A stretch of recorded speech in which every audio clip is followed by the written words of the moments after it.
Welcome to Tales of the Force, a place where ancient power stirs, destinies collide, and unseen currents shape every choice across the galaxy. If you're drawn to lost orders, fragile balance, and legends whispered from star to star, you're exactly where you belong. Tap like and subscribe to keep these stories alive, and leave a comment below. Tell us where you feel the Force calling from. Sit back, relax, and prepare for tonight's tale. Run the Black Canyon. Laser fire chewed the canyon lip as the rebel courier skimmed meters above stone, hyperspace alarms howling uselessly in the cockpit. Jarek Vossan yanked the yoke over, dragging the battered freighter under the falling slab as it shattered into a cloud of rock and fire that chased their tail. "6 on us! Low and high!"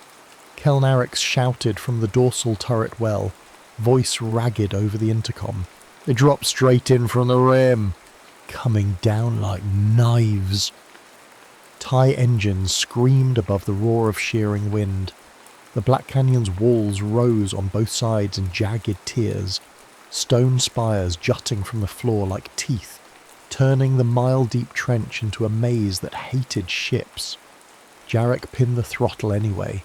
The engines were already past redline, coolant warnings pulsed a furious red across his displays.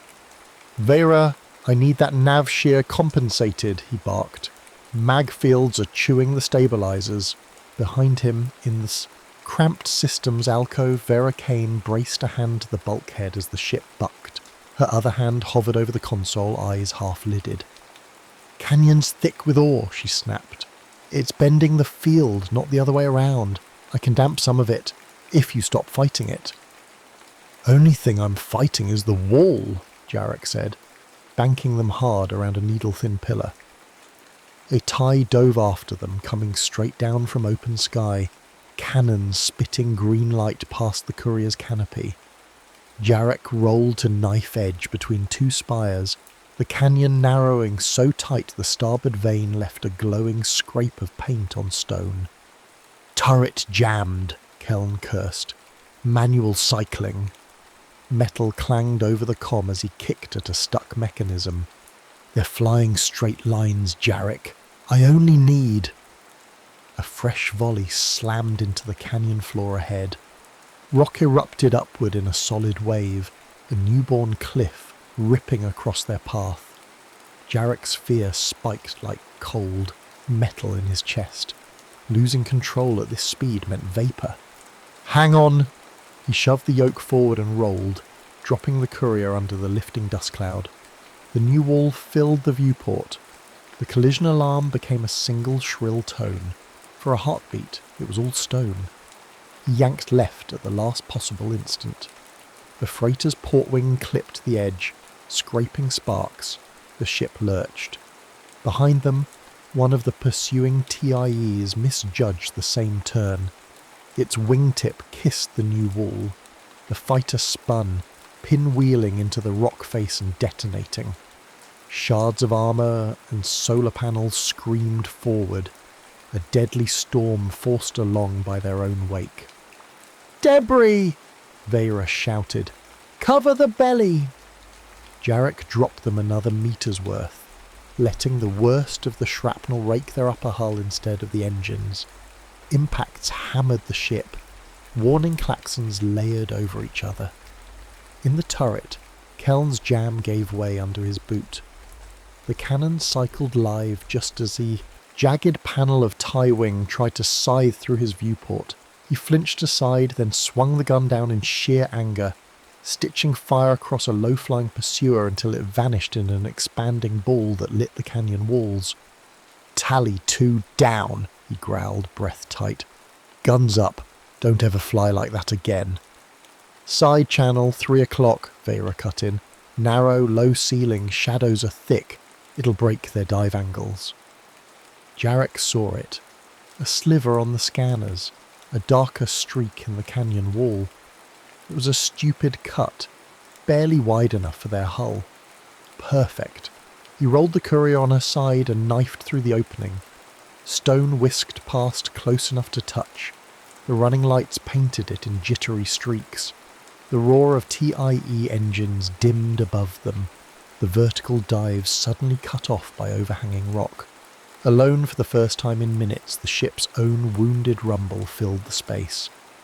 30 seconds of calm if they don't have the meats. Same maps, Keln said. Make them count, Jarek answered. He eased off the throttle by a hair. The engine's scream dropped half a note. It felt like betrayal. Don't get comfortable, Vera said. Her console spat a fresh line of symbols. Reading mass ahead, above us. What kind of mass? The kind that's changing vector. The side channel bent back toward the main canyon. As they approached the junction, a shadow dropped into view ahead. Sleek, armoured, running cold. An Imperial light boarding craft, riding an upper pass, falling neatly into their path like it had been waiting for this exact cut. Its forward grapples unfolded as it rotated belly to belly with their approach.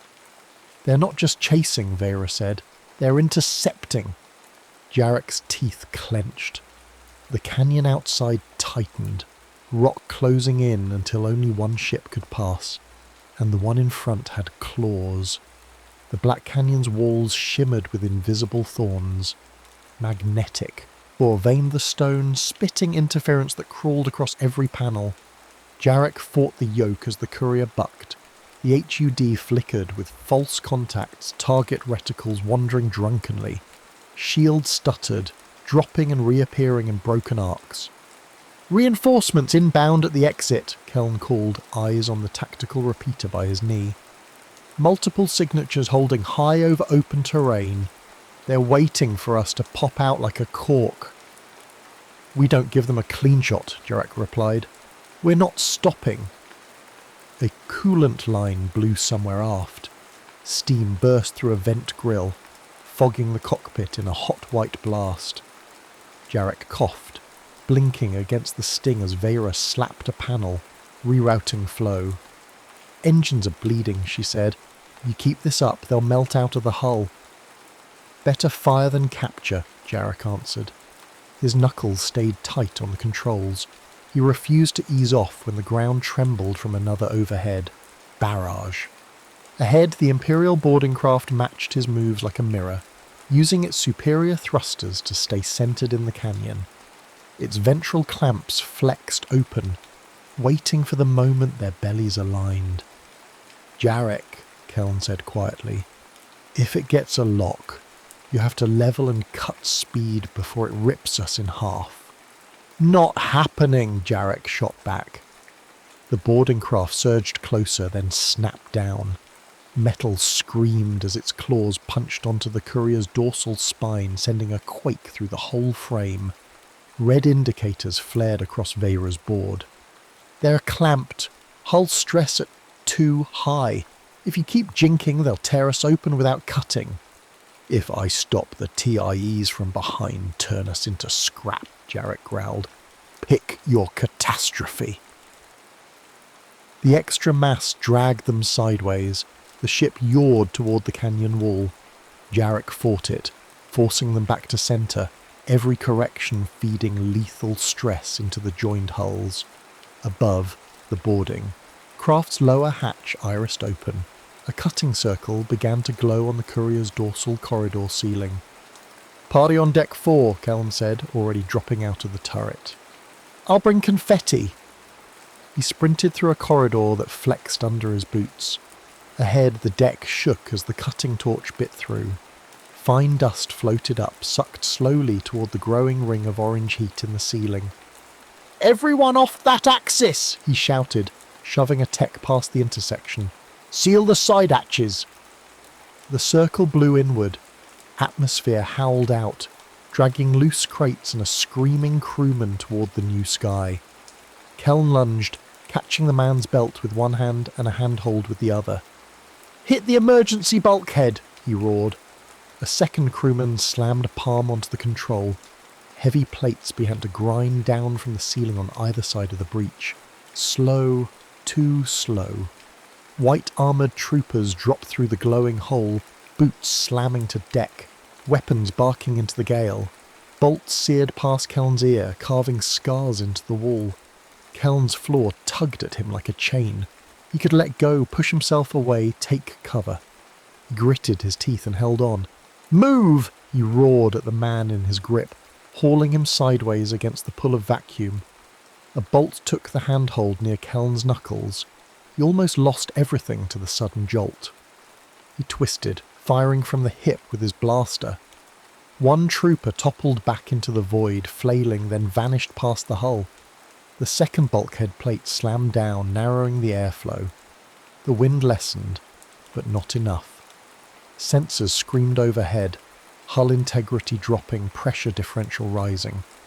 On the bridge, Vera held herself against a console as the ship lurched again. "They're cutting more access points," she said. "I can feel it all through the frame." "Feel less. Fix more," Jarek replied, though sweat trickled down his temple. The clamp was fighting his every move, trying to stabilize against his piloting. Engines howled, drowning out even the TIEs. The canyon folded around them in tighter curves. Stone reached for their wingtips on every turn. "Forward section reports boarders at junction B12, Vera snapped. "They're using the stress to open microfractures. This canyon is doing half their work." "Then we make it do half ours, Royan," Jarek said. He yanked them into another brutal roll, grinding clamps against their own locating pins. An impact boomed overhead, a heavy dark presence dropping into the torn corridor. The boarders shifted, making room with nervous backward glances. A new figure landed amid them, in a controlled crouch. Black flight suit reinforced with armor plates, helmet marked with an angular crimson sigil. A compact hilt hung at his hip. "Scythe leader is aboard," one of the troopers' comms crackled. The Imperial ace rose slowly, steady against the lurching deck as if the canyon's turbulence were nothing. "Hold your fire," he said through his vocoder, voice calm as steel. "We're not here to kill them." He thumbed his hilt. Red light flashed as a blade sprang to life, humming in the thin air rushing past. "We're here to give my squadron time." Vera hit the junction at a sprint, boots slipping under her as the deck heaved. Blaster fire strobed the corridor ahead. Troopers traded shots with pinned rebels behind an overturned crate. The open circle in the ceiling still bled air, though the emergency plates now bit into the edges, turning the flow into a roaring funnel. The black-armoured ace stood in the middle of it, crimson blade carving away incoming bolts, each deflection controlled enough to send energy into bulkheads instead of his own men. He didn't look rushed. He looked like he was waiting out a clock. "Fall back," Vera shouted to the rebels, raising her voice over the wind. "You're not stopping him here." Keln glanced back once, still, at the ragged edge of the decompression zone, braced against a strut that was slowly bending under the pull. "Not leaving anyone behind," he snapped. "Then move them faster," she replied. He hauled the last crewman through the weakening gale, shoving him toward the rear. A bolt grazed Keln's shoulder. He staggered, but stayed upright, teeth bared, refusing to give ground even as blood darkened his sleeve. Vera stepped into the killing lane, her hand lifted, fingers curling. The rushing air twisted. Troopers nearest the breach lost footing as the pull suddenly shifted sideways. They slammed into the wall instead of the open sky. The ace's helmet turned toward her. For a heartbeat, there was a silent appraisal behind that black visor. Then he moved. He surged forward with a speed that matched the canyon's violence, blade drawing a burning line at waist height. Vera dropped back. The cut passed centimetres from her chest, scorching her vest. She threw herself sideways, grabbing an overhead pipe as the wind tried to rip her into the breach. "You're misusing your gifts," the ace said, blade weaving between blaster bolts, "always patching holes instead of shaping outcomes." She ignored the words, focusing on the rhythm of the ship under her feet, the way Jarek's reckless flying fed energy into every joint. Another hard bank. The corridor tilted. Everyone slid toward the lower wall. Keln's floor bit again. He could have taken that moment to duck behind the next bulkhead. seal himself in with the survivors. Instead he pivoted, firing a last burst that dropped a trooper lining up on Vera. "Go!" he yelled. "I'll get the seal!" He leapt toward the manual override for the dorsal emergency lock, a wheel by the very edge of the breach. "That's outside the safe line," Vera shouted. "Never liked the safe line," Keln grunted, fingers closing around the wheel as his boots left the deck. He hung there, body horizontal over the roaring gap, the canyon sky a smear of dark blue above. With a bellow he cranked the wheel. The emergency shutters groaned down thicker, biting through twisted plating. The wind dropped to a savage gale instead of a killing one. One of the troopers tried to shoot him loose. Vera snapped her hand. The bolt ricocheted into the ceiling. The ace watched, blade held low, almost relaxed.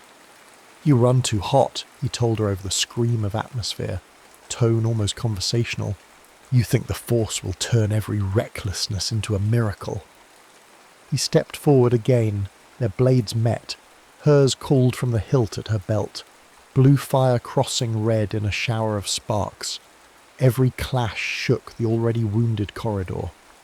"Jarek," she hissed into her comm, "you're shaking us apart." "You want me to slow down?" he shot back. "No," she said, teeth bared as she pushed against the ace's blade. "I want you to make it worth something." They fought in a space barely wide enough to move, every swing constrained by bulkheads and struts. A single overreach meant cleaving into the hull. The ace used that. He matched her, never overextending, always turning her more aggressive arcs into glancing blows that carved harmless furrows instead of crippling cuts. He was stalling. Every second he held them here was another second his squadron closed on the canyon exit, tightening the noose outside. Vera felt the temptation rise.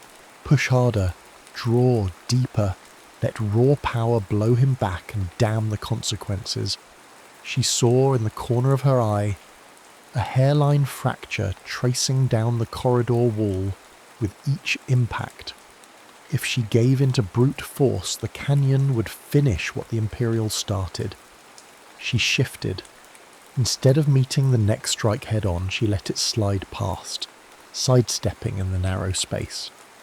Her blade flicked once, cutting the overhead pipe she'd used as a handhold moments ago. The pipe dropped, slamming between them, jamming against bulkheads. The ace's blade buried in it for a heartbeat.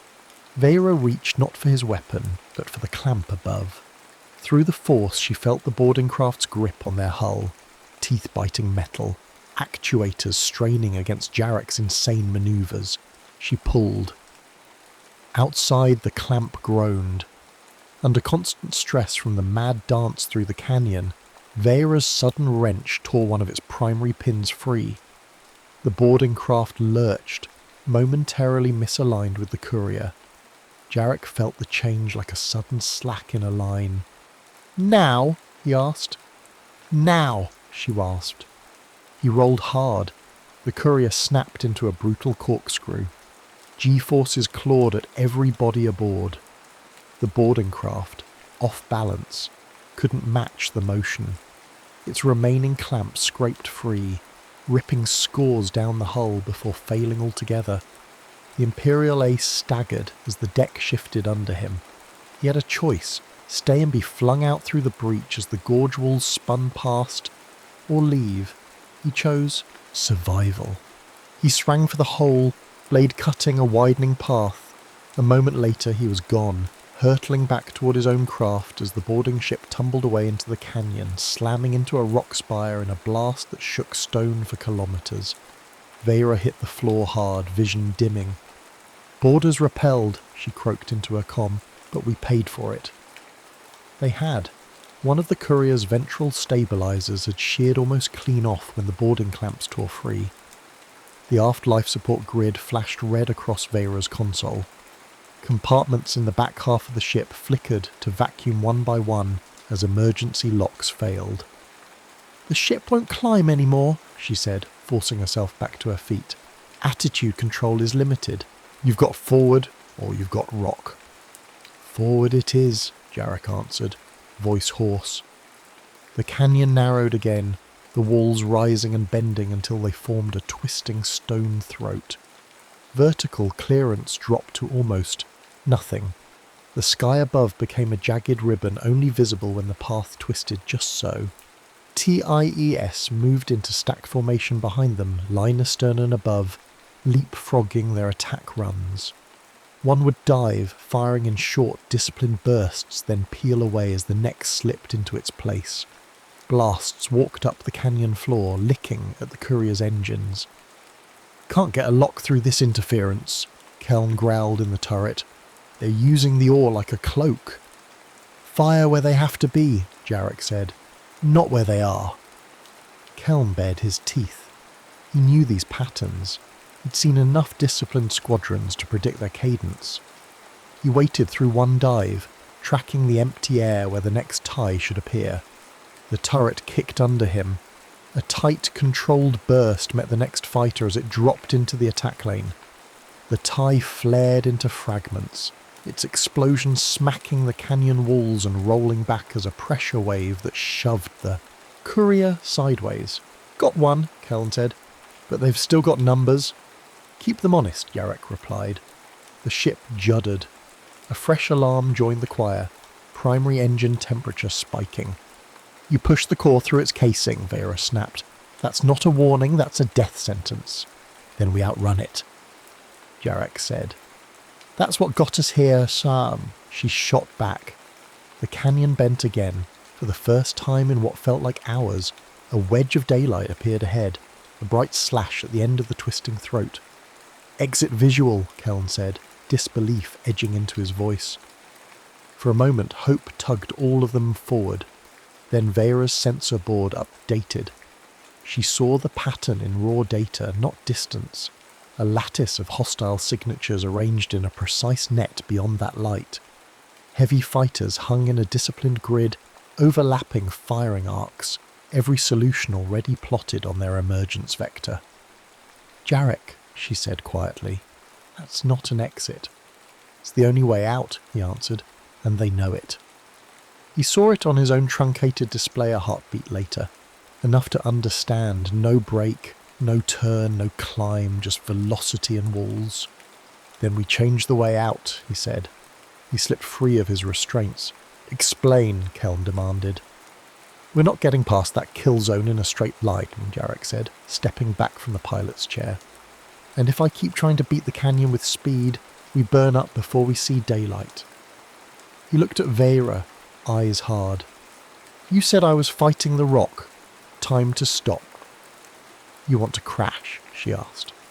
"I want to use what we've already paid for," he said.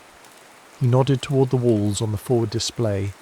The canyon throat twisted like a corkscrew, its interior smoothed here and there by ancient water, leaving long curving planes of stone.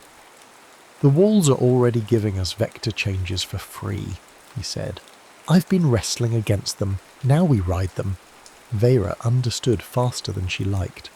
"You're going to bounce us off the side," she said. "Glance," he corrected. "If I dump the main engine and feed everything into the maneuvering thrusters at the exact moment, the wall becomes a pivot instead of a hammer. But I can't hold that line alone." He fixed his gaze on her. "I need you to bend us at the right instant, not to hit him." He jerked his chin toward the sensor icon that was Scythe Leader returning to his fighter, but to miss the canyon's edge by exactly enough. Her fear pressed in, not of death, but of failing when they all depended on her. Her flaw whispered that she could just reach deeper, let the Force catch whatever mistakes she made. "No," she drew a breath that tasted of ozone and overheated metal. "Kill the main when I say," she said. "And you keep the thrust exactly where I push it. No heroics." "Thought that was the point," Kel muttered. "The point is we live long enough to regret this," she shot back. She moved forward, placing one hand flat on the bulkhead, feeling the vibration of the dying engine. With her other hand, she rested fingertips on Jarek's shoulder. "Fly with the canyon," she said. "Not through it."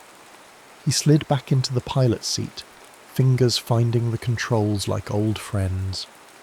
Outside, Scythe Leader's TIE slid into position at the head of his remaining fighters, locking onto the courier's projected exit vector.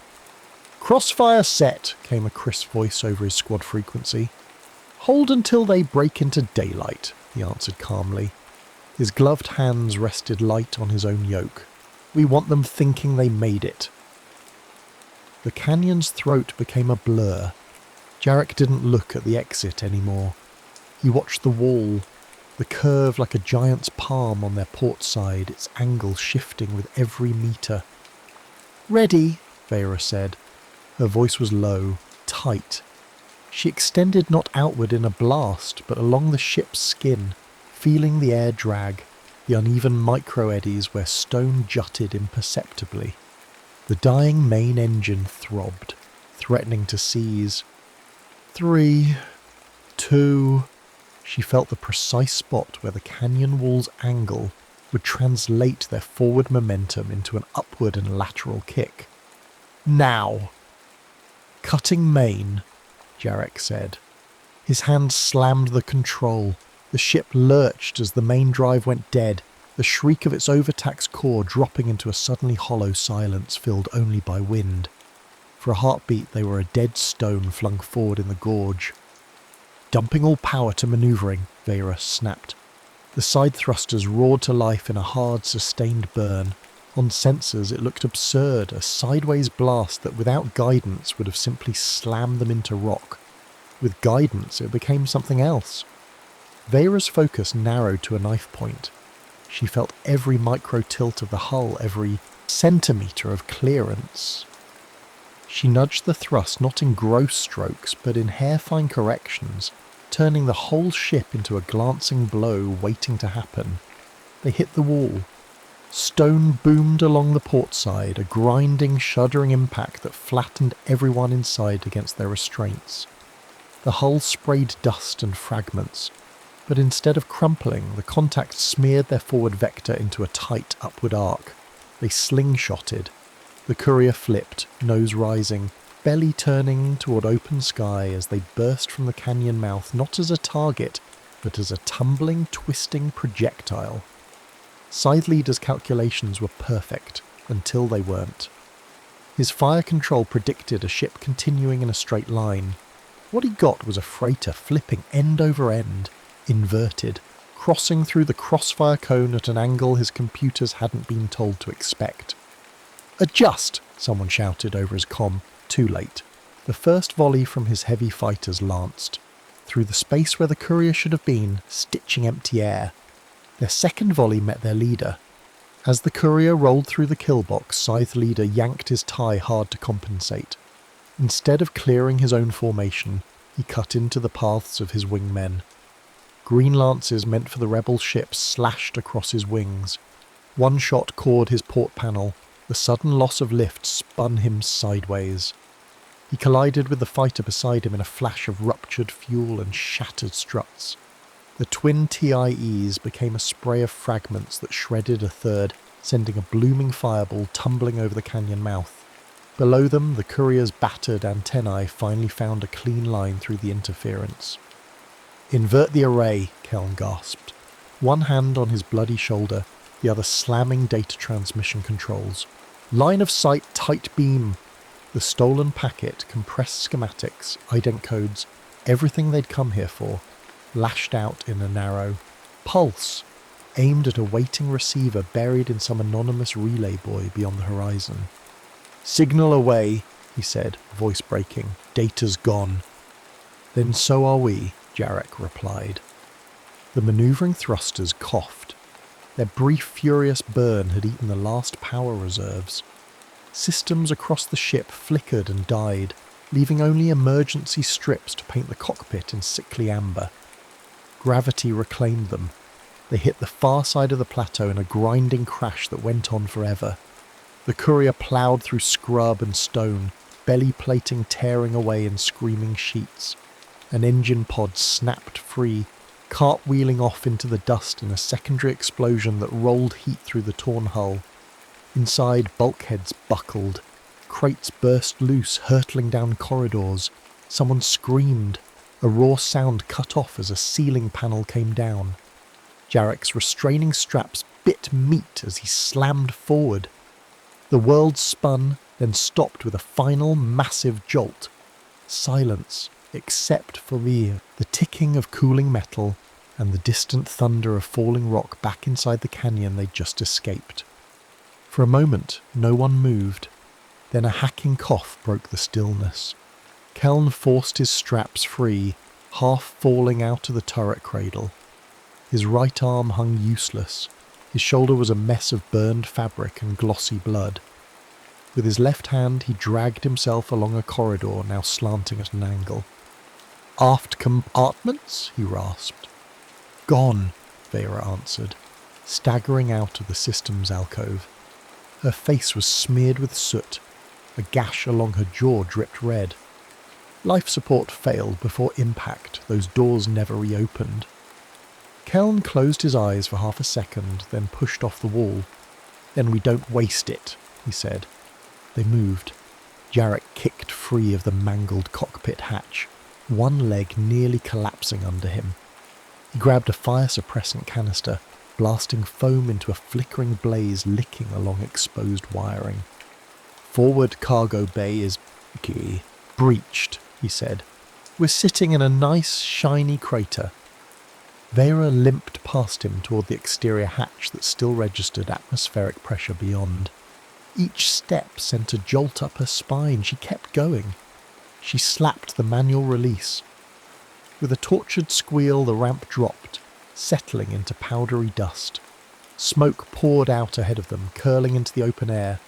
They had crashed on a shelf beyond the canyon's immediate sensor coverage, rock overhangs breaking direct lines from the sky. The Black Canyon's maw yawned behind them, a dark scar stretching back into the planet's bones. Jarek staggered down the ramp, lungs burning with every breath. "Comms?" he asked. "Short range only," Keln said, limping out behind him. Long range dish went with the engine pod. "But before we hit, I saw something on the scope." Vera came down to join them, eyes on the horizon. "What?" Jarek asked. Keln nodded back toward the canyon mouth. "Big wedge on the fringe," he said. "Capital mass vectoring this way the second our beam went out. They know this route exists now. Next time, they won't send just an ace squadron and a boarding boat." Jarek swayed where he stood, then planted his feet. "Then there won't be a next time for us," he said. "We're leaving." "In what?" Keln snorted, gesturing weakly at the ruined freighter. Vera stepped past them both, boots sinking slightly into the dust. Her gaze stayed fixed on the distant canyon rim, where contrails already smeared the sky, thin white lines from incoming Imperial patrols sweeping to examine the chaos at the exit. "On our feet," she said. "Under rock, off open ground. They'll blanket the mouth first, then push recon farther out." As if to underscore it, the low, growing whine of engines drifted on the wind, distant but rising, echoing off the canyon walls they'd just defied. Keln slung his good arm under Jarek's to steady him. Jarek, in turn, took some of Keln's weight. Vera led the way toward a tangle of broken boulders and shallow cuts in the plateau, the wrecked courier belching smoke behind them. They limped forward as the sound of hunting engines swelled, the air trembling around them and the dust at their feet dancing in time with the approaching roar.